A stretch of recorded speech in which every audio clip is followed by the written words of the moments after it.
اللہ تبارک و تعالی فی کتابہ المجید والفرقان الحمید وقولہ الحق انما ولیکم اللہ ورسولہ والذین آمنوا الذین یقیمون الصلاۃ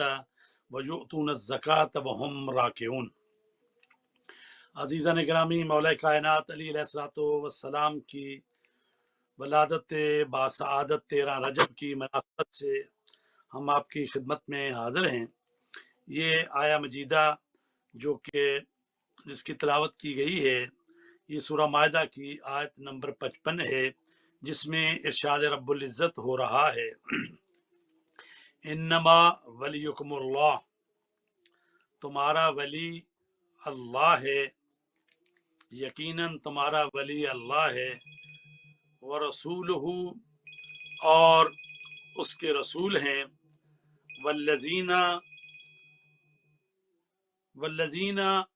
آمنوا الذین یقیمون الصلاۃ ویؤتون الزکاۃ وہم راکعون، اور وہ لوگ جو ایمان لائے اور انہوں نے نماز قائم کی اور حالت رکوع میں زکوٰۃ ادا کی۔ تو عزیزان گرامی، اللہ تبارک تعالیٰ کو سب اپنا ولی، حاکم، سرپرست، مولا و آقا سب سمجھتے ہیں، اور اسی طرح جتنے بھی مسلمان ہیں وہ بھی رسول کریم صلی اللہ علیہ وآلہ وسلم کو اپنا مولا و آقا اور حاکم سمجھتے ہیں۔ آیت کا جو اگلا ٹکڑا ہے اس کی تفسیر کیا ہے؟ والذین آمنوا، وہ لوگ جو صاحبان ایمان ہیں، الذین یقیمون الصلاۃ، اور وہ نماز کو قائم کرتے ہیں، ویؤتون الزکاۃ، اور زکوٰۃ ادا کرتے ہیں، اور یہ وہم راکعون یہ جملہ حالیہ ہے، اور یہ بتا رہا ہے کہ جب زکوٰۃ ادا کی جا رہی تھی تو اس وقت اس ہستی کی، اس شخصیت کی کیا حالت تھی؟ وہم راکعون، جبکہ وہ رکوع کی حالت میں ہوتے ہیں۔ تو ظاہر ہے کہ زکوٰۃ ادا کرنا جو ہے وہ کہیں بھی نہیں ہے کہ جب آپ نماز پڑھیں رکوع کریں تو اس وقت آپ زکوٰۃ ادا کریں۔ تو ظاہر ہے کہ یہ واقعہ ایک ہی دفعہ ہوا ہے، اور وہ مسجد نبوی میں مولا کائنات علی علیہ الصلوۃ والسلام جو ہیں وہ نماز پڑھ رہے تھے، اور سائل آیا اور اس نے کہا مجھے کچھ مدد کیجئے، اور کسی نے کچھ نہیں دیا، تو اب اس نے کہا پروردگار میں تیرے نبی کی مسجد سے خالی جا رہا ہوں۔ تو یہ کہنا تھا کہ مولا علی علیہ السلام نماز پڑھتے ہوئے رکوع کی حالت کو پہنچ چکے تھے، آپ نے اشارہ کیا، وہ آگے بڑھا اور اس نے آپ کے دست مبارک سے انگوٹھی لی، اور یہ قرآن مجید کی آیت نازل ہو گئی، اور اس سے پتہ چلا کہ قرآن مجید کی روح سے فرمایا انما کا مطلب ہوتا ہے صرف یہ ہے، انما صرف اللہ ولی ہے، اس کا رسول ولی ہے، اور وہ ہستی ولی ہے جس میں یہ صفات پائی جاتی ہیں، اور وہ ہے مولا کائنات کہ جنہوں نے انگوٹھی دی نماز پڑھتے ہوئے۔ تو یہ وہ ہستی ہے کہ جو 13 رجب المرجب 30 عام الفیل بروز جمعۃ المبارک خانہ کعبہ کے اندر اس وقت تشریف لائی کہ جب مادر امیر المومنین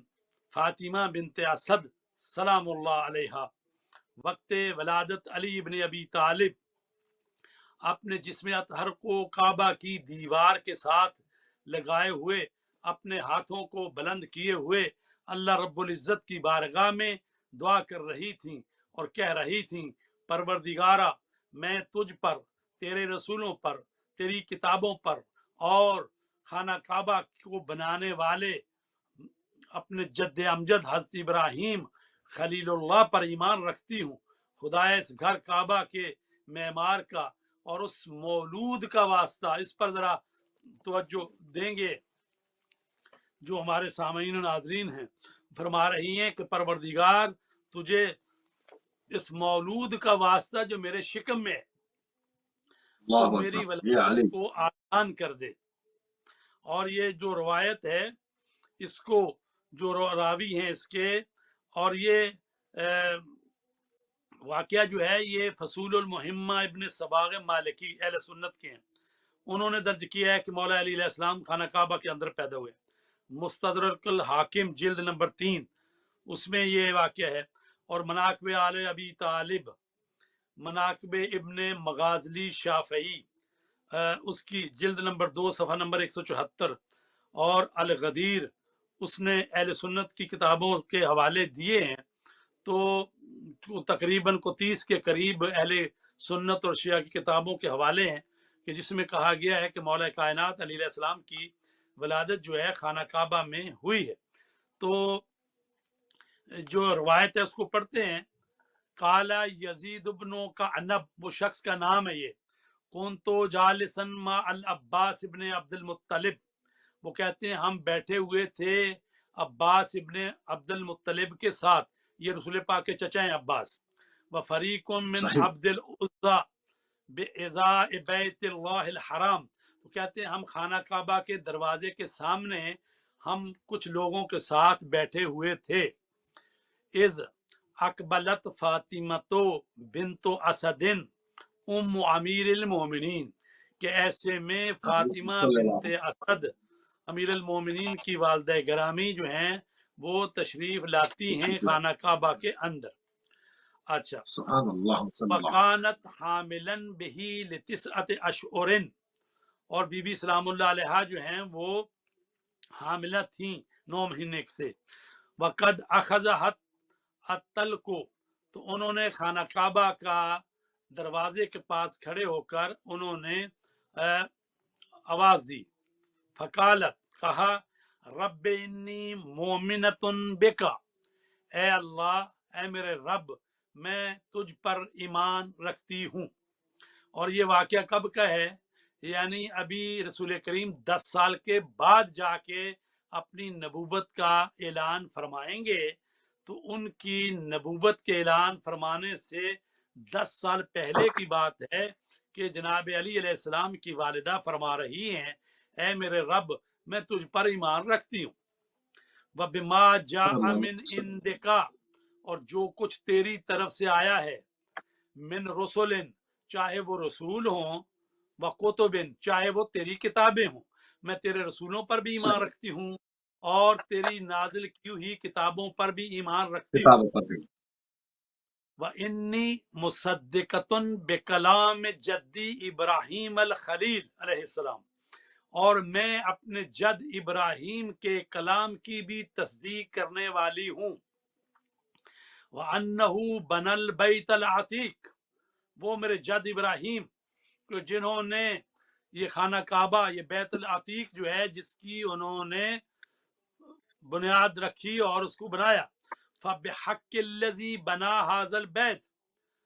چونکہ اس طرح سے ہے کہ حضرت آدم علیہ السلام جب آئے ہیں تو خانہ کعبہ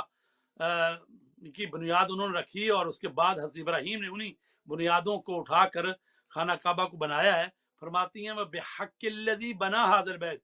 اور اس کا بھی واسطہ جس نے اس بیت کی خانہ کعبہ کی بنیاد رکھی۔ فبحق المولود الذی، اور بحق مولود کا، الذی فی بطنی، یہ مولود کے جو میرے شکم میں ہے، لما یسرت علی ولادتی، کہ تجھے واسطہ اسی مولود کا کہ میرے لیے یہ مرحلہ ولادت کا آسان کر دے۔ تو گویا آپ آسان دیکھیں فرما کہ بی بی سلام اللہ علیہ اپنے اس بچے کا جو ابھی دنیا میں آیا بھی نہیں ہے، تو اسی کا واسطہ دے کر اللہ سے کہہ رہی ہیں، چونکہ وہ جانتی ہیں، معرفت رکھتی ہیں کہ یہ بچہ عام نہیں ہے، کیونکہ یہ مولود وہ ہے کہ جب بھی رسول کریم صلی اللہ علیہ وسلم گھر میں تشریف لاتے تھے تو وہ بی بی سلام اللہ علیہ آپ کی چچی جان تھی، تو ان کے لیے اٹھ کھڑی ہوتی تھی۔ تو انہوں نے کئی دفعہ کہا کہ چونکہ اماں جان کہتے تھے نا، فاطمہ بنت اسد نے رسول پاک کو پالا ہے، یعنی حضرت ابو طالب علیہ السلام نے اور فاطمہ بنت اسد سلام اللہ علیہ نے رسول پاک کو پالا ہے۔ جب ان کے چچا حضرت یعنی دادا جان عبد المطلب دنیا سے چلے گئے ہیں، تو تقریباً جو ہے اس وقت 8 سال کی عمر تھی، تو اس کے بعد پھر حضرت ابو طالب اور حضرت فاطمہ بنت اسد نے پالا ہے، تو وہ ان کو اماں جان کہتے تھے۔ تو فرماتے ہیں کہ اماں جان آپ کیوں زحمت کرتی ہیں اس حالت میں،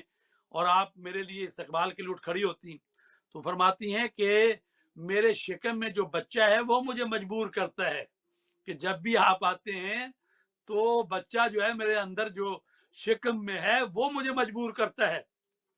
کہ میں آپ کے استقبال کے لیے اٹھ کھڑی ہوں. تو لہٰذا وہ جانتی تھی کہ یہ بچہ عام بچہ نہیں ہے، تو لہٰذا اللہ کی بارگاہ میں فرما رہی ہیں پروردگار یہی بچہ جو میرے شکم میں ہے تجھے اس کا واسطہ کہ میرے لیے یہ منظر آسان کر دے. قال یزید بن کعنب فرعینا البیت فقد انفتح علی ظہرہ. تو وہ روایت کرنے والا کہتا ہے کہ ہم نے خانہ کعبہ کو دیکھا کہ وہ ظہر ہی یعنی پشت کی جانب سے، چونکہ وہ تو خود بیٹھے ہوتے خانہ کعبہ کے سامنے کی طرف، تو کہتے ہیں کہ پشت کی جانب سے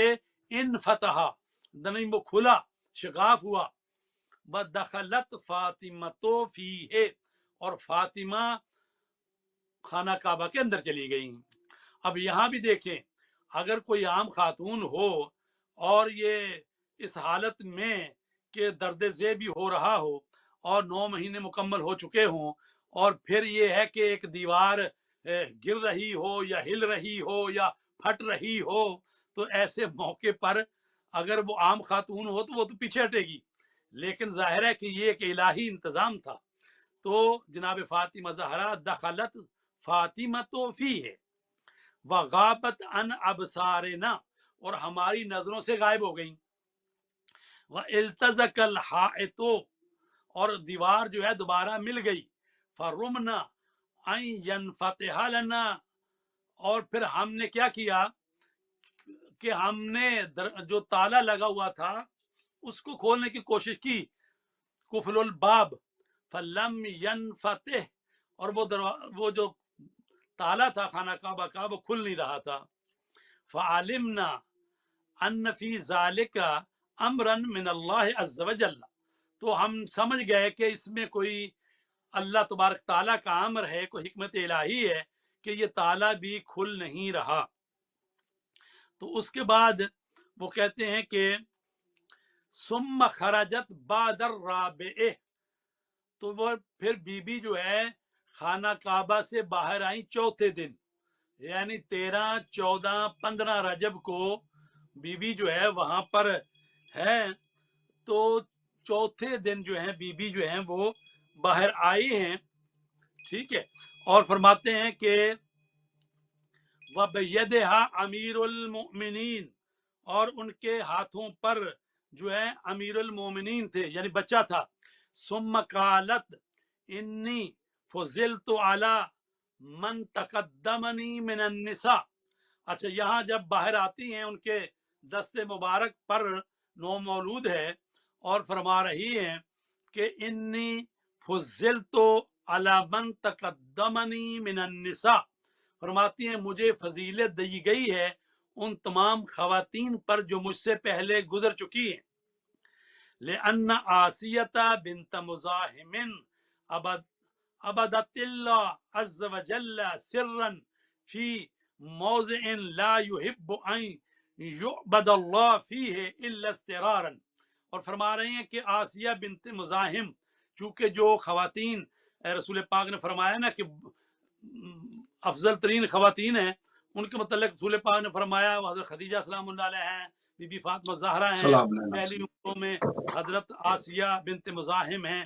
ٹھیک ہے، اور حضرت مریم سلام اللہ، یہ وہ عورتیں جو خواتین میں افضل ہیں. تو بی بی کہہ رہی ہیں ان میں سے جو افضل بی بی ہے آسیہ بنت مزاحم، وہ اللہ کی عبادت وہاں کرتی تھی کہ جہاں پر مجبوری کی حالت میں ہی تو عبادت کی جا سکتی ہے، نارمل حالت میں عبادت نہیں کی جا سکتی. وَأَنَّ مَرْيَمَ ابْنَتَ عِمْرَانَ حَزَّتِ النَّخْلَةَ الْيَابِسَةَ بِيَدِهَا حَتَّى أَكَلَتْ مِنْهَا رُطَبًا جَنِيًّا. اور حضرت مریم سلام اللہ علیہ کہ جنہوں نے وہ خشک کھجور کا جو تنا تھا جس پر آپ نے ہاتھ مارے تو جو کھجوریں تھی تازہ گیری، یہ حضرت مریم سلام اللہ علیہ جب حضرت عیسیٰ علیہ السلام کو انہوں نے جنم دیا ہے تو اس وقت معجزے کے ساتھ ان کے پاؤں کی طرف چشمہ جاری ہو گیا، اور جب ان کو بھوک لگی تو انہوں نے وہ جو کھجور کا تنا تھا اس پر آپ نے ہاتھ مارے تو وہاں سے کھجور تازہ کھجور گرے. تو یہ فرما رہی ہیں چونکہ ان کی بھی ولادت کی بات تھی تو فرما رہی ہیں حضرت جو مریم تھی انہوں نے ایسا کیا اور ان کے لیے اس درخت سے کھجوریں آئیں، لیکن اپنے متعلق اب کہہ رہے ہیں فَإِنِّي دَخَلْتُ بَيْتَ اللَّهِ الْحَرَامِ، اور میں بیت اللہ میں داخل ہوئی، فَأَكَلَتْ مِن ثِمَارِ الْجَنَّةِ وَأَوْرَاقِهَا أَرْزَاقِهَا، تو میں نے جو 3 دن رہی ہوں بیت اللہ میں تو میرے لیے جنت سے پھل آتے رہے ہیں، جنت سے رزق آتا رہا ہے اور میں نے اس کو کھایا۔ فلما اردت ان اخرج، اور جب میں نے ارادہ کیا کہ باہر آؤں، ہتفا بی ہاتفن، تو ہاتف غیبی کی آواز آئی، یا فاطمہ سمی ہے علی، اے فاطمہ اس بچے کا نام علی رکھو، فہو علی، یہ علی ہے، یہ بلند مرتبہ ہستی ہے، فہو علی واللہ العلی الاعلی یقول، اور اللہ جو علی الاعلی ہے، یعنی نام بھی اللہ نے اپنے اسماء حسنہ میں سے دیا ہے کہ واللہ العلی الاعلی، وہ اللہ جو علی الاعلی ہے، یقول وہ کہتا ہے، انی شککتو اسمہ من اسمی، کہ میں نے اس کا اسم اپنے اسماء میں سے، اپنے اسم میں سے مشتق کیا ہے، وَأَدَّبْتُهُ بِأَدَبِ، اور اس کو میں نے تعلیم دی ہے، ادب دیا ہے، وَوَفَّقْتُهُ عَلَى غَوَامِزِ علمی، اور میں نے اس کو واقف کیا ہے اپنے علوم پر، تو وَهُوَ الَّذِي يُكَسِّرُ الْأَصْنَامَ، یہ وہی ہے کہ جو میرے گھر میں فی بیتی، میرے گھر سے بتوں کو توڑے گا اور بتوں سے پاک کرے گا خانہ کعبہ کو، هُوَ الَّذِي يُعَزِّنُ فوق ظہر بیتی، یہ وہ ہے جو کہ خانہ کعبہ کے اوپر اذان دے گا،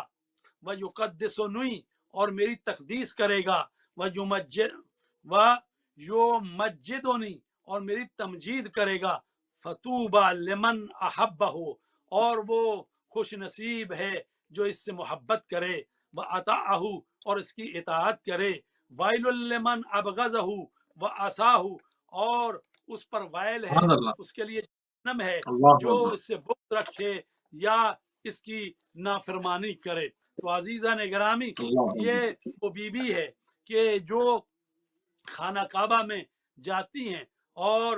کلمات جو دعائیہ اپنے کہے تھے تو کعبہ کی دیوار شک ہوئی اور ہاتف غیبی کی آواز آئی کہ فاطمہ بنت اسد کعبہ کے اندر تشریف لے آئیں، بی بی داخل ہوئی تو دیوار اپنی جگہ واپس چلی گئی، اللہ تعالیٰ کی آیت کبریٰ کا ظہور سیدہ فاطمہ بنت اسد سلام اللہ علیہا کے پاکیزہ دامن میں متجلی ہوا۔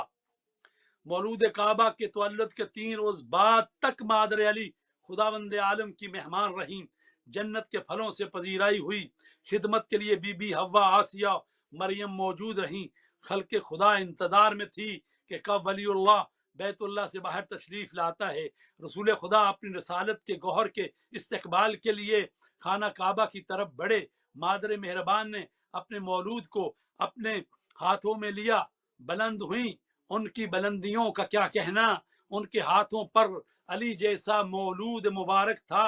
وہ علی جو اللہ کے اسم سے مشتق نام ہے۔ اب جو علی علیہ السلام کی والدہ نے باہر آنے کا ارادہ کیا تو کعبہ کی دیوار نے جوش میں الوداع کیا اور شگافتہ ہو گئی، باہر رسول کریم منتظر تھے، رسول پاک نے اپنی پالنے والی ماں کو سلام کیا اور علی کو لینے کے لیے ہاتھ بڑھا دیے، ہاتھ پھیلا دیے، جیسے ہی نور کا ٹکڑا دوسرے نور سے ملا، نور کامل ہو گیا، مولود نے فخر موجودات کے رخ انور کی زیارت کے لیے آنکھیں کھول دیں، سلام کیا، بھائی کی فرمائش پر سورہ مومنین کی 11 آیتوں کی تلاوت کی۔ تو عزیزان گرامی، اس وقت تک مولا کائنات نے کہتے ہیں کہ آنکھیں نہیں کھولی تھیں، اور جب رسول پاک کے ہاتھوں پر آئے تو حضرت علی نے آنکھیں کھول دیں، تو رسول پاک نے فرمایا،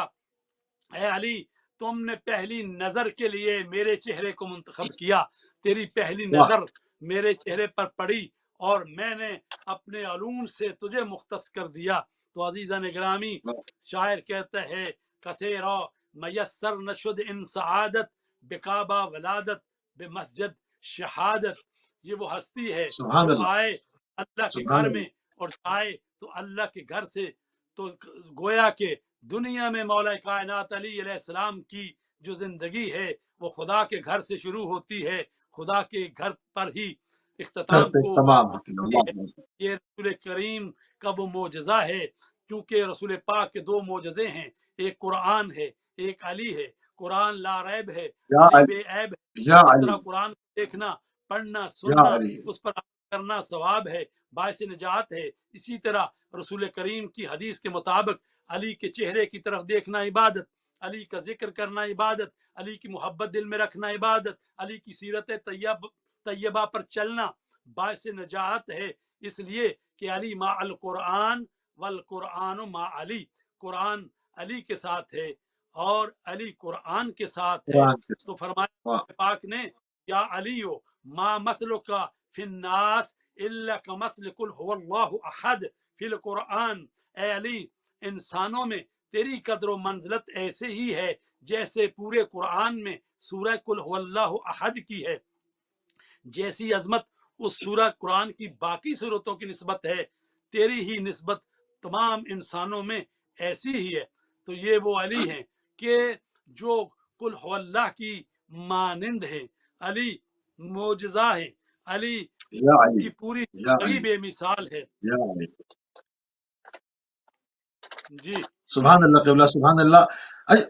جو تربیت کے مراحل تھے مولا امیر المومنین حضرت علی بن ابی طالب اسلام کے، تو اس میں رسول کریم صلی اللہ علیہ وآلہ وسلم نے کس طرح کن خطوط پر، کن اتوار پہ آپ کی تربیت فرمائی، اس پہ بھی تھوڑی سی روشنی ڈالتے ہیں. جی ایسا ہے کہ رسول کریم صلی اللہ علیہ وسلم نے ابھی حضرت علی کا بچپنا ہی تھا، اور یہ ہمارے محترم جو سننے والے ہیں ان کو یاد رہے کہ رسول کریم حضرت علی سے 30 سال بڑے ہیں، اور حضرت علی جو ہیں 10 سال کے تھے جب رسول پاک نے اعلان نبوت کیا. 40 سال کی عمر میں اعلان نبوت کیا ہے، تو اس وقت آپ کی عمر مبارک 10 سال تھی. تو اس سے پہلے ہی آپ نے، بات کہتے ہیں 4 سال کے تھے، 6 سال کے تھے، بہرحال بچپنا ہی تھا آپ کا، کہ جب رسول کریم نے حضرت ابو طالب سے کہا کہ چچا جان میں چاہتا ہوں کہ علی جو ہیں ان کی تربیت میں کروں، میرے پاس رہیں علی. تو لہٰذا حضرت علی جو ہیں وہ رسول پاک نے اپنے چچا سے لے لیا. تو حضرت علی کی تربیت جو ہے وہ رسول پاک نے کی ہے. تو یعنی حضرت علی علیہ السلام جو ہیں بچپنے میں ہی رسول پاک کے پاس آ گئے. اور خود نہج البلاغہ میں آپ فرماتے ہیں کہ میں بچپنے میں تھا کہ جب رسول پاک نے مجھے گود لے لیا، اور ہر روز رسول پاک جو ہیں میرے لیے لقمے توڑ توڑ کر میرے منہ میں دیتے تھے، اور کبھی اپنے منہ میں چبا کر وہ میرے منہ میں رکھتے تھے. اور فرماتے ہیں کہ رسول پاک ہر روز میرے لیے ہدایت کا پرچم بلند کرتے تھے، ہر روز میری تربیت کرتے تھے. تو یہ وہ ہستی ہے جس کی تربیت خاتم النبیین نے کی ہے. وہ ہستی ہے کہ جس کے متعلق فرمایا کہ انا مدینۃ العلم وعلی بابها فمن اراد العلم فلیاتها من بابها. میں علم کا شہر ہوں اور علی اس کا دروازہ ہے، اور جو بھی چاہتا ہے علم لینا تو اس کو چاہیے فلیاتها من بابها، اس کو چاہیے کہ دروازے کی طرف سے آئے. تو ظاہر ہے کہ مولا رسول پاک کا جو علم ہے تو وہ اگر کوئی لینا چاہتا ہے تو مولا علی کے پاس آنا پڑے گا. اور دوسری حدیث میں فرمایا انا دار الحکمہ وعلی بابها، میں حکمت کا گھر ہوں اور علی اس کا دروازہ ہے. اب دیکھیں علم کا دروازہ بھی حضرت علی اور حکمت کا دروازہ بھی حضرت علی. تو جس نے علم لینا ہے، حکمت لینی ہے، تو اس کو رسول پاک کے پاس جانے سے پہلے مولا علی کے پاس آنا پڑے گا، اس لیے کہ رسول پاک کے علم اور حکمت کا دروازہ ہے مولا علی. پس آیت یعنی آیت کہہ رہی ہے کما ارسلنا فیکم رسولا منکم یتلو علیکم آیاتنا ویزکیکم ویعلمکم الحکمہ یعلمکم الکتاب والحکمہ. تو یہ آج جو سورہ بقرہ کی آیت نمبر 151 ہے کہ ہم نے تمہاری طرف سے نبی کو بھیجا جو کتاب خدا کی تلاوت کرتے ہیں اور تزکیہ نفس کرتے ہیں اور علم اور حکمت کی تعلیم دیتے ہیں. تو یہ آیت کہہ رہی ہے کہ یہ میرا رسول کرتا ہے. تو پس اس آیت سے ثابت ہوا کہ علم اور حکمت رسول سے ملتے ہیں، اور رسول فرماتے ہیں کہ میں شہر علم و حکمت ہوں اور علی اس کا دروازہ ہے. پس جس نے رسول کا علم اور حکمت اور قرآن کی تعلیم لینی ہے وہ دروازے سے آئے، یعنی واسطہ فیض علی مرتضیٰ علیہ السلام ہے، یعنی رسول پاک کے علوم اور حکمت کا جو واسطہ ہیں وہ مولا کائنات علی علیہ السلام والسلام. تو بے شک اہل بیت اور خصوصاً امیر المومنین علی علیہ السلام والسلام کے جو ہیں وہ رسول پاک کے علوم کے وارث ہیں. تو رسول پاک نے فرمایا لا تعلموہم فإنہم اعلم منکم، ان اہل بیت کو پڑھانے کی کوشش مت کرنا کیونکہ ان کا علم تم سے کہیں زیادہ ہے. حضرت علی علیہ السلام فرماتے ہیں جو رسول پاک نے ان کی تربیت کی، علم دیا اور حکمت دی، فرماتے ہیں ان رسول اللہ علمنی الف باب من الحلال والحرام، رسول پاک نے مجھے 1000 باب علم کے تعلیم کیے، حلال و حرام کے باب، مما کانا ما هو کائن الی یوم القیامہ، اور پھر قیامت تک وقوع پذیر ہونے والے واقعات اور حوادث کے متعلق علم کے 1000 باب تعلیم فرمائے، حلال و حرام کے بھی فقہ کے بھی. اور پھر یہ ہے کہ قیامت تک جو کچھ ہوگا وما هو کائن الی یوم القیامہ، تو یہ رسول پاک نے مجھے تعلیم فرمایا. کل باب یفتح الف باب، اور ہر باب سے میرے لیے 1000 باب کھلتا گیا. فذالک الف باب حتی علمت علم المنایا والبلایا وفصل الخطاب، کہتے ہیں اور میرے لیے 10 لاکھ باب کھل گئے یہاں تک کہ مجھے موت، پیش آنے والے مصائب، آزمائشوں کا علم اور حق کے مطابق فیصلہ کرنے کا علم حاصل ہو گیا. تو یعنی یہ تمام علوم جو ہیں وہ اللہ نے اپنے نبی کو عطا کیے، نبی نے اپنے ولی کو عطا کیے. تو امیر المومنین اور اہل بیت کا علم صرف اسی میں منحصر نہیں ہے جو انہوں نے بلا واسطہ یا بالواسطہ رسول کریم سے لیا، بلکہ انہیں جو علم عطا کیا گیا وہ علم لدنی بصورت الہام و تحدیث بھی افاضہ ہوا ہے. جیسے کہ حضرت خضر، حضرت ذوالقرنین، حضرت مریم مادر موسیٰ کو عطا ہوا، اور یہ اصطلاحی طور پر وحی کے زمرے میں نہیں آتا. امیر المومنین علی علیہ الصلوۃ والسلام کو قرآن کے نے جو عنوان دیا ہے وہ کیا ہے؟ فرمایا قل کفا باللہ شہیدا بینی و بینکم ومن عندہ علم الکتاب، کہ اے میرے حبیب کہہ دیجئے کہ میری رسالت کی گواہی کے لیے اللہ کافی ہے اور تمہارے اور میرے درمیان، ومن عندہ علم الکتاب، اور میری رسالت کی گواہی کے لیے وہ کافی ہے جس کے پاس پوری کتاب کا علم ہے. تو کائنات میں کوئی اور ہستی نہیں ہے رسول پاک کے بعد کہ جس کے پاس پوری کتاب کا علم ہو، اور وہ بھی ہستی کو جس نے چشم زدن میں تخت بلقیس کو منگوا دیا تھا اس کے پاس بھی پوری کتاب کا علم نہیں تھا، اس کے پاس بھی تھا کہ علم من الکتاب، یعنی کتاب میں سے تھوڑا سا علم تھا. یہاں پر من نہیں آیا، یعنی علم اور کتاب کے درمیان من نہیں ہے، یہاں علم اضافہ ہو رہا ہے کتاب کی طرف، علم الکتاب ہے. تو حضرت اس کے لیے جس نے آصف بن برخیہ، جس نے وہ تخت بلقیس 1500 میل کے دور کے فاصلے سے چشم زدن میں منگوا لیا تھا، اس کے پاس قرآن کہتا ہے تھوڑا سا علم تھا کتاب میں سے. لیکن یہ علی مولا وہ ہیں جن کے پاس پوری کتاب کا علم. تو وہ ہستی جس کے پاس پوری کتاب کا علم ہے اور اس کی گواہی اللہ کے ساتھ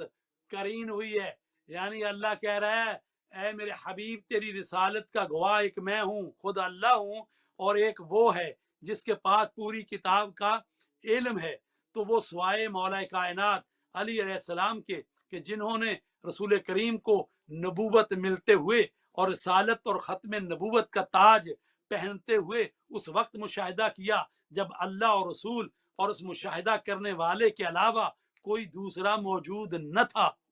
چونکہ رسول پاک نے فرمایا کون تو نبی و آدم بین الماء والتین، میں تو اس وقت بھی نبی تھا کہ جب آدم پیدا ہی نہیں ہوئے تھے، آدم کی مٹی مٹی میں تھی، پانی پانی میں تھا، تو میں اس وقت بھی نبی تھا۔ تو جب اس وقت بھی نبی تھے تو اس وقت جس نے مشاہدہ کیا وہ ہے مولا علی، جن کے سامنے رسول پاک کے سر اقدس پر تاج نبوت سجایا گیا، تو وہ کہتے ہیں کون تو ولی و آدم بین الماء والتین، میں تو اس وقت بھی ولی تھا، میں تو اس وقت بھی وسیع تھا کہ جب آدم ابھی آب و گل کے درمیان تھے۔ تو یہ ہیں وہ مولا کائنات کہ جن کے متعلق وہ آیت نازل ہوئی جو یہ کہہ رہی ہے کہ اے میرے حبیب تیری رسالت کا گواہ اللہ ہے اور وہ ہے جس کے پاس پوری کتاب کا علم ہے۔ اور سورہ ہود کی آیت نمبر 17 میں ارشاد رب العزت ہے افمن کان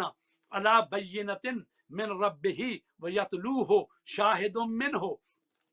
کیا جو شخص سبحان اللہ، اپنے رب کی طرف سے کھلی دلیل رکھتا ہے، اور یہ کون ہے جو علی بینۃ ہیں، وہ جو اپنے رب کی طرف سے کھلی نشانیاں رکھتا ہے، وہ رسول پاک کی ذات ہے، ویتلوہ اور اس کے پیچھے پیچھے آتا ہے، شاہد منہ جو کہ اس کا گواہ بن کر آتا ہے، وہ کوئی اور نہیں ہے، من ہو اسی کے خاندان سے ہے، اسی کے شجرہ طیبہ سے ہے، اسی کے نور سے ہے، شاہد من ہو، اور وہ کون سی ہستی ہے؟ آیت میں کلمہ من ہو دلالت کرتا ہے کہ یہ گواہ خود رسول پاک کے خاندان میں سے ہے اور اہل بیت کا فرد ہے۔ شیعہ سنی روایات میں وارد ہے کہ من ہو سے مراد علی ابن ابی طالب علیہ السلام ہے۔ تو دونوں آیتوں کو سامنے رکھیں، پہلی آیت یہ کہتی ہے کہ وہ گواہ پوری کتاب کا علم رکھنے والا ہے، اور دوسری آیت یہ کہتی ہے کہ وہ گواہ خود رسول پاک کے خاندان سے ہے۔ تو یہ گواہ سوائے علی مرتضیٰ کے اور کوئی نہیں ہو سکتا۔ اس کی تائید احادیث میں سبحان بھی اللہ، ملتی ہے، چنانچہ ابن مغازی شافی نے عبداللہ بن عطا سے روایت کی ہے کہ ایک دن امام باقر علیہ السلام کی میں خدمت میں حاضر تھا کہ عبداللہ بن سلام کے بیٹے کا ادھر سے گزر ہوا۔ یہ عبداللہ بن سلام یہودی تھا، مسلمان ہو گیا، اور اس کے بیٹا گزر رہا تھا۔ تو میں نے پوچھا کیا من عندہ علم الکتاب سے مراد اس کا باپ ہے؟ چونکہ مسلمان جو ہیں مولا علی کو تو ماننے کے لیے تیار نہیں ہے کہ پوری کتاب کا علم ان کے پاس ہے، تو وہ کہتے ہیں جی عبداللہ بن سلام جو یہودی مسلمان ہوا تھا یہ وہ ہے۔ تو امام باقر علیہ السلام نے فرمایا نہیں، بلکہ اس آیت سے مراد علی ابن ابی طالب ہیں، اور ان کی شان میں یہ آیت نازل ہوئی ہے یتلو ہو شاہد من ہو، کہ جو رسول کے پیچھے پیچھے آتا ہے ان کا گواہ بن کر، اور وہ کوئی غیر نہیں ہے، من ہو انہی میں سے ہے۔ تو یہ ہے وہ ہستی کہ جس کے پاس پوری کتاب کا علم ہے، اور قرآن کہتا ہے تبیانن لکل شے، کہ قرآن ہر چیز کا علم اور ہر چیز کو روشن کرنے والا ہے، اور جو پورے قرآن کا علم ہے وہی دعویٰ کر سکتا ہے کہ سلونی سلونی قبل ان تفقدونی، پوچھو پوچھو مجھ علی سے جو چاہتے ہو پوچھو، قبل اس کے کہ میں یا تمہارے علی، درمیان میں نہ رہوں۔ تو یا علی، عزیزان گرامی، یا علی مولا، یہاں پر سبحان اللہ، بقول محسن نقوی کے کہتے ہیں کعبہ ہے جس کی جائے ولادت وہ شیر خار، کعبہ ہے جس کی جائے ولادت وہ شیر خار، مسجد میں پا گیا جو شہادت وہ تاج دار، بستر رسول کا ہے جسے وجہ افتخار، بستر رسول کا ہے جسے وجہ افتخار، اب تک دل وجود پہ ہے جس کا اقتدار، اب تک دل وجود پہ ہے جس کا اقتدار، جس کا کرم ہی چشمہ آب حیات ہے، جس کا کرم ہی چشمہ آب حیات ہے، یہ کائنات جس کے بدن کی زکوٰۃ ہے، یہ کائنات جس کے بدن کی زکوٰۃ ہے۔ اس لیے کہ انہی ہستیوں کے طفیل تو اللہ نے اس کائنات کو پیدا کیا ہے، اس لیے کہ سب سے پہلے اللہ نے نور محمد کو پیدا کیا، اس کے دو ٹکڑے کیے، ایک سے محمد پیدا ہوئے دوسرے سے علی مرتضیٰ پیدا ہوئے، انہی کے نور سے زمین و آسمان بنے، جنت بنی، حور و گلمان بنے، یہ ساری کائنات جو ہے انہی کے نور کے صدقے میں تو بنی ہے۔ اسی لیے کہا یہ کائنات جس کے بدن کی زکوٰۃ ہے وہ ہے مولا کائنات جو 13 رجب کو کائنات سبحان خانہ اللہ. کعبہ کے یعنی فی جوف الکعبہ، خانہ کعبہ کے درمیان یا علی یا علی یا علی مولا سبحان اللہ قبلہ. جس طرح سے آپ نے رکوع کے اندر جو وہ ہے وہ انگوٹھی دینے والے واقعے کو بیان کیا، اس میں تاریخ میں ہمیں بعض جگہ ملتا ہے کہ بعض لوگوں نے اس کی نقل کرنے کی کوشش کی کہ ہم بھی دیں شاید آیت اتر آئے، اگر آیت تو کیا اترتی کچھ بھی جو ہے وہ اس پر میسج نہیں آیا. بہرحال بہت ساری ایسے دیکھیے ایسے جو کام کرے گا کرتے رہے. ایسے جو کرے گا ہاں اپنی نمازیں بات کرے گا تو انگوٹھی کیا آئے گی، آیت کیا ہاں آئے انگوٹھی گی۔ کیا ہے. پھر جس طرح سے وہ والی روایت آپ نے پیش کی کہ انا مدینہ وہ علی بابوہا، تو اس کے اوپر پھر دیواریں اور چھت تو پتہ نہیں کیا کیا اس حدیث کو توڑ مروڑ کے پیش کیا گیا کہ اس میں دوسروں کی فضیلت بھی آ جائے، مگر ہم بار بار یہ کہتے ہیں کہ شریف انسان دروازے سے کھٹکھٹا کے شہر میں دروازے سے داخل ہوتا ہے. کسی کے بیت میں جائے گا تو نوک کرے گا، پھر گھر میں جائے گا. جہاں پہلے فصیلیں ہوتی تھیں، شہروں کے دروازے ہوتے تھے، تو ہر شریف شخص دروازے سے داخل ہوتا ہے. امن چور و چکے ہی ہوتے ہیں جو چھتوں سے اور دیواروں سے کودتے ہیں. بہرحال جتنی بھی فضیلت چھپائے مولا امیر المومنین کی وہ چھپ نہیں سکتی، کیونکہ وہ چمکتا ہوا سورج ہے مثل آفتاب کے. دعوت ذوالعشیرہ کا کچھ قصہ پورا بیان فرمائیں. زبردست محفل ہے مولا امیر المومنین کا ذکر ہو رہا ہے، دعوت ذوالعشیرہ اور مولا امیر المومنین حضرت علی بن ابی طالب علیہ السلام. جی ایسا ہے کہ رسول کریم صلی اللہ علیہ وآلہ وسلم نے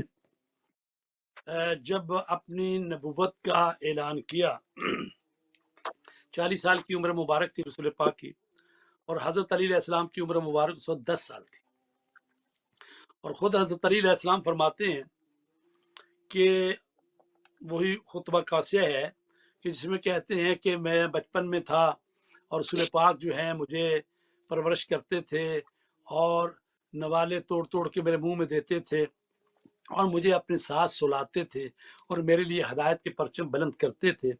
اور میں ان کے ساتھ غار ہرا میں بھی جاتا تھا. اور وہاں پر جو فرماتے ہیں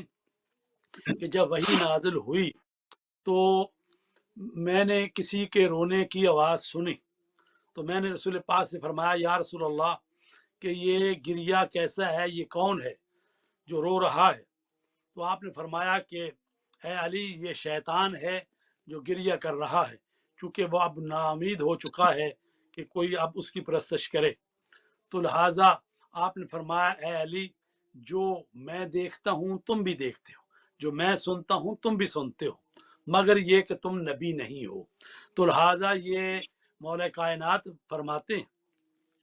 تو سب سے پہلے جس نے تصدیق کی ہے وہ مولا کائنات علی علیہ السلام ہے. اگرچہ لوگوں نے بعد میں کیٹیگریاں بنائی ہیں کہ جنابی بچوں میں سب سے پہلے ایمان لانے والے حضرت علی ہیں، اور خواتین میں حضرت خدیجۃ الکبریٰ ہیں، اور بوڑھوں میں فلاں شخص ہیں، اور مطلب غلاموں میں فلاں شخص ہے. یہ کیٹیگریاں بنائی ہیں، صرف اس لیے بنائی ہیں کہ وہ جو مولا علی کا پہلا نمبر ہے اس سے جو ہے اجتناب کیا جائے.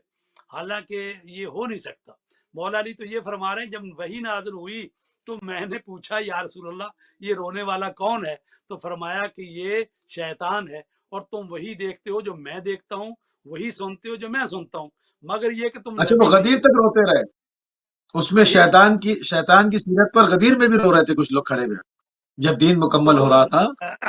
تو ہاں جی ہاں، تو رسول پاک نے جب لوگوں کو دعوت دینا شروع کی اور تقریباً 3 سال تک آپ نے پوشیدہ طور پر لوگوں کو دعوت دی تو کچھ لوگ ایمان لے آئے. اب اللہ فرماتا ہے وَأَنذِرْ عَشِيرَتَكَ الْأَقْرَبِينَ، اے میرے حبیب انذار کرو اپنے قریبیوں کو. تو اس وقت رسول پاک نے جو ہے حضرت ابو طالب کے گھر میں، اب دیکھیں کہ جن کے گھر سے اسلام پھیل رہا ہے، اسلام چل رہا ہے، جو وارث ہیں، اور انہی کے یہ معاویہ کے دور میں یہ چیزیں پھیلی ہیں کہ نعوذ باللہ کہا گیا کہ حضرت ابو طالب اسلام ہی نہیں لائے. تو حضرت ابو طالب کے گھر میں یہ پہلی نشست جو ہے جو کہ اسلام کے بارے میں مجلس ہو رہی ہے کہ رسول پاک نے بلایا اپنے خاندان کے افراد کو، تقریباً 40 افراد تھے اپنے خاندان کے، تو اس میں آپ نے اہتمام یہ کیا کہ کہا کہ بھئی کیا کرو گے انتظام؟ حضرت علی علیہ السلام سے اور حضرت ابو طالب سے مشورہ ہوا تو کہا جاتا ہے کہ 3 کلو وہ آٹا تھا جس کی روٹیاں بنائی گئیں، اور وہ کچھ کھجوریں تھیں اور کچھ چیزیں تھیں جو بھی، تو یعنی اتنی مقدار میں، یعنی 1 ران جو تھی وہ گوشت تھی بکرے کی ران، تو یعنی عربوں میں تو اتنے لوگ تھے جو ایک ہی بندہ اسی کو کھا جائے جتنا بنایا تھا، لیکن وہ رسول پاک کی برکت ایسی کہ آپ کے ہاتھوں سے تقسیم ہو رہا تھا تو 40 آدمی جو ہیں وہ سب کھا گئے، لیکن اسی طرح وہ غذا پڑی ہوئی تھی۔ تو آپ نے کہا کہ انتظام کرو، اور حضرت علی نے انتظامات کیے، اور جب وہ آئے ہیں کھانا کھا چکے تو رسول پاک نے فرمایا میں تمہارے لیے ایسا پیغام لے کر آیا ہوں جو کسی بھی قوم کا کوئی فرد نہیں لایا، اگر تم اس پیغام کو مانو گے تو تمہاری نجات اور جنت کا میں ذمہ دار ہوں، اور میرے پیغام کو مانو۔ اور کون ہے جس پیغام کو جو ہے وہ مانے گا اور اس کو دنیا تک پہنچانے میں میری مدد کرے گا، تو وہ میرا بھائی ہوگا، میرا وزیر ہوگا، میرا مشیر ہوگا، میرا خلیفہ ہوگا۔ تو یہ سارے عہدے جو ہیں رسول پاک نے اسی نشست میں فرما دیے کہ جو میرا کار تبلیغ میں میرا ساتھ دے گا وہ میرا بھائی ہوگا، میرا وزیر ہوگا، میرا خلیفہ ہوگا۔ تو جب یہ سارے چیزیں آپ نے پہلے دن ہی جب دعوت ذوالعشیرہ میں فرما دیے، تو اب لوگ جو ہیں کون سی خلافت کے پیچھے ہیں، کون سی وہ وزارت کے پیچھے ہیں، یہ تو رسول پاک پہلے ہی دن فرما گئے ہیں۔ اور ایسے میں مولا علی علیہ السلام جن کی عمر مبارک اس وقت 13 سال ہو چکی تھی، تو کہا لبیک یا رسول اللہ، یا رسول اللہ میں حاضر ہوں، میں آپ کا ساتھ دوں گا۔ تو ایسے میں جو لوگ جو ہیں، چونکہ ظاہر ہے کہ وہاں پر تو حضرت ابو طالب بھی موجود تھے، باقی حضرت عباس بھی موجود تھے، ابو لہب اور باقی بھی بڑے بڑے ان کے جو چچا اور تایا اور بڑے بڑے لوگ موجود تھے، اور ایسے میں انہی میں سے ایک بچہ جو 13 سال کا اٹھ کر یہ کہہ رہا ہے یا رسول اللہ میں حاضر ہوں، تو اس پر وہ مسکرائے، اور جب رسول پاک نے ان کو اپنے پاس بلایا اور ان کو اپنے سینے سے لگایا اور ان سبحان کے اللہ جو ہے سر پر ہاتھ رکھا اور فرمایا کہ دیکھو یہ علی میرے بھائی ہیں، میرے وزیر ہیں، میرے مشیر ہیں، اور تم میں میرے خلیفہ ہیں، اور اطیعوا لہ، اور تمہیں اس کی اطاعت کرنی ہے۔ تو اس پر باقیوں نے کہا اے ابو طالب، کل تک تو اپنے بتیجے محمد کی اطاعت کر رہا تھا، دیکھو آج اس نے یہ بھی کہہ دیا کہ اپنے بیٹے کی بھی اطاعت کرو۔ تو لہٰذا اس وقت مولا کائنات علی علیہ السلام ہیں جنہوں نے فرمایا کہ اے اللہ کے رسول میں حاضر ہوں، اور وہ وعدہ جو آپ نے دعوت العشیرہ میں کیا تھا وہ آخر دم تک آپ نے نبھایا، اور دوسرے تو جنازہ چھوڑ کے چلے گئے تھے اسی خلافت کے ہی چکر میں کہ جس کو رسول پاک جو ہیں خلیفہ قرار دے گئے تھے اور جن سے وعدہ لیا تھا، وہ تو ایک لمحہ بھی نہیں ہٹے جب تک رسول پاک کے لیے وہ قبر کا انتظام کیا، رسول پاک پر جنازہ پڑا اور رسول پاک کو دفن کیا، وہ تو ایک لمحے بھی ادھر نہیں ہوئے، لیکن دوسرے لوگ جو ہیں وہ 3 دن تک چلے گئے، اور جب رسول پاک دفن ہو گئے بعد میں آئے۔ تو لہٰذا یہ وہ ہستی ہے جس نے جو وعدہ کیا تھا وہ پورا کیا۔ تو جب پورا ادھر کیا سے جو وعدہ کیا پورا کیا گیا، تو ظاہر ہے جو اللہ کا رسول ہے، جو خاتم النبیین ہے، اس نے جو وعدہ کیا وہ بھی یقیناً پورا ہوا، اور علی مرتضیٰ جو ہیں وہ رسول پاک کے بعد پہلے خلیفہ ہیں، اور امت مسلمہ کے پہلے امام ہیں، رہبر ہیں، رہنما ہیں، اور مولا علی علیہ الصلوۃ والسلام جو ہیں ان کی محبت جو ہے واجب ہے، ان کا ذکر کرنا جو ہے عبادت ہے، ان کے چہرے کی طرف دیکھنا عبادت ہے۔ سبحان اللہ، دعوت ذوالعشیرہ کا ذکر ہوا، اور جہاں دعوت ذوالعشیرہ کا ذکر ہو وہاں پر ہجرت کا ذکر نہ ہو۔ ہجرت کے واقعے کا بھی قبلہ ذکر کریں، اور مولا امیر المومنین کی شجاعت، ایثار، قربانی کا بھی ساتھ میں ذکر ہو جائے گا کیونکہ مولا امیر المومنین کے فضائل کو چھپانے کی ہر دور میں کوشش ہوتی رہی، باقاعدہ پابندیاں لگائی گئیں، گردن زدنی لوگوں کی گئی کہ مولا امیر المومنین کے فضائل جو ہے وہ مسلمان اقوام تک نہ پہنچیں۔ تو آج الحمدللہ پروردگار نے اپنا وعدہ ایک اور پورا بھی کیا کہ مستضعفین کو قوت عطا کی، اور پوری دنیا میں یہ سیٹلائٹس کی بدولت، انٹرنیٹ کی وجہ سے، میڈیا کی وجہ سے، سوشل میڈیا کی وجہ سے، وہ تمام چیزیں جو صدیوں پر محیط سفر تھا، اس کو روکا گیا تھا، آج ہر زبان زد عام ہو گیا۔ تو ہجرت کا بھی ذکر ہو جائے، بسم اللہ۔ جی، تو ایسا ہے کہ رسول کریم صلی اللہ علیہ وآلہ وسلم نے جب تبلیغ شروع کی، لوگ مسلمان ہوتے گئے، لیکن جو مشرکین مکہ تھے وہ دشمنی میں اور اضافہ ہوتا گیا، اور انہوں نے سوچا کہ کیوں نہ محمد کو قتل کر دیا جائے۔ لہٰذا انہوں نے وہ اس وقت جو دارالندوہ تھا وہاں پر جمع ہوئے، اور انہوں نے کہا کہ محمد کے ساتھ کیا سلوک کیا جائے۔ تو اس میں وہ شیطان بھی حاضر ہوا تھا ایک نجدی بوڑھے کی شکل میں۔ تو جب انہوں نے کہا کہ اس کو یہاں سے جلا وطن کر دیا جائے، تو انہوں نے کہا کہ یہ نہ کرو، کیونکہ وہ جہاں جائے گا وہاں لوگوں کو اپنا گرویدہ بنا لے گا۔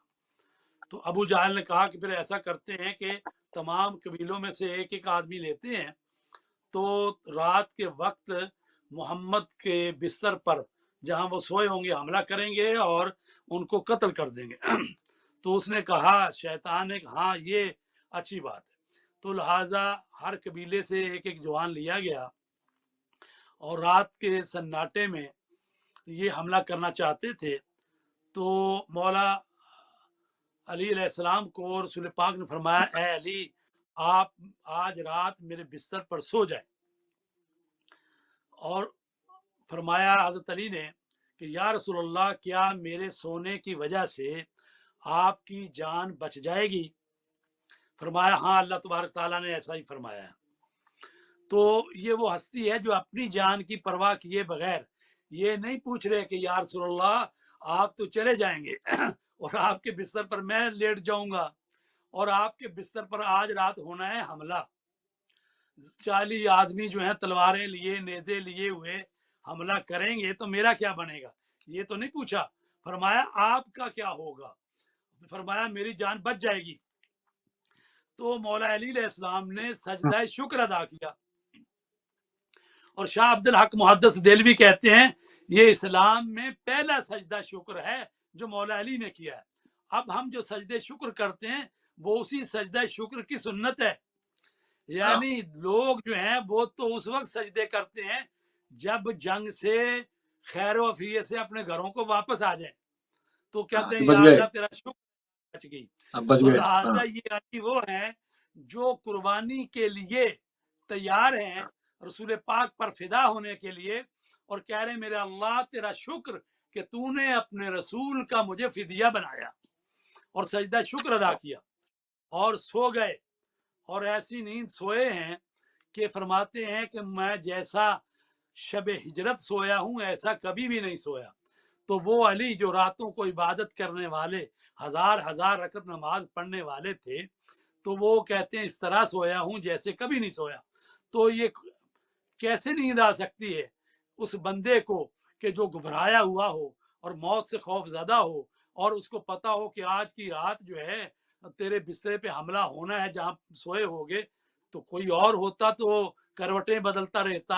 اٹھ اٹھ کے دیکھتا رہتا، لیکن یہ علی ہیں کہ چادر مصطفیٰ کو لے کر سو گئے ہیں، اس طرح سے نقشہ بنا ہوا کہ گویا کافر ساری رات یہی سمجھتے رہے کہ پیغمبر سوئے ہوئے ہیں، محمد مصطفیٰ سوئے ہوئے ہیں، اور یہ تو علی مرتضیٰ تھے۔ تو سو گئے فرش محمد پر احمد بن کر، ارے ابھی سو کے جاگے بھی نہ تھے کہ مرضی یزدان بنے۔ اور جب آپ سو گئے ہیں فرش محمد پر، تو اب رات کے وقت جب وہ دیکھتے ہیں کہ سوئے ہوئے ہیں، اور رسول پاک تو ہاتھوں میں جو خاک لی مٹھی بری اور ان کی چہروں کی طرف پھینکی، اور وہ اندھے ہو گئے، اور رسول پاک تو درمیان سے نکل گئے، اور حضرت علی سوئے ہوئے ہیں۔ اور جب حضرت علی علیہ السلام پر انہوں نے صبح کے وقت جب حملہ کیا دیکھا، تو حضرت علی جو اٹھ کے بیٹھ گئے، انہوں نے دیکھا کہ یہ تو علی ہے، تو انہوں نے پوچھا کہ محمد کہاں ہے؟ تو آپ نے کیا جواب دیا؟ کہا کہ کیا تم محمد کو میرے سپرد کر کے گئے تھے جو مجھ سے پوچھ رہے ہو؟ تو مولا علی علیہ السلام وہ ہیں کہ جو سو گئے، اور اللہ تبارک تعالیٰ نے جبرائیل اور میکائیل سے کہا کہ میں تم میں بھائی چارہ بناتا ہوں، تم دونوں کو ایک دوسرے کا بھائی قرار دیتا ہوں، تم میں سے کون ہے جو ایک اپنی زندگی دوسرے پر قربان کر دے؟ تو جبرائیل اور میکائیل نے کہا پروردگار ہم میں سے کوئی بھی نہیں ہے جو اپنی زندگی دوسرے کو دینے کے لیے تیار ہو۔ تو کیونکہ اللہ کا امر تو نہیں تھا، یہ تو ایک تجویز ہی تھی کہ اگر آپ کر سکتے ہیں یہ، انہوں نے کہا جی ہم نہیں کر سکتے۔ تو کہا جاؤ پھر زمین پر جاؤ، دیکھو کس طرح ایک بھائی اپنے دوسرے بھائی پر جان نشاور کرنے کے لیے بالکل آمادہ ہے، اور جاؤ جا کے اس کی حفاظت کرو۔ تو جبرائیل اور میکائیل آئے، جبرائیل حضرت علی کے سرہانے کی طرف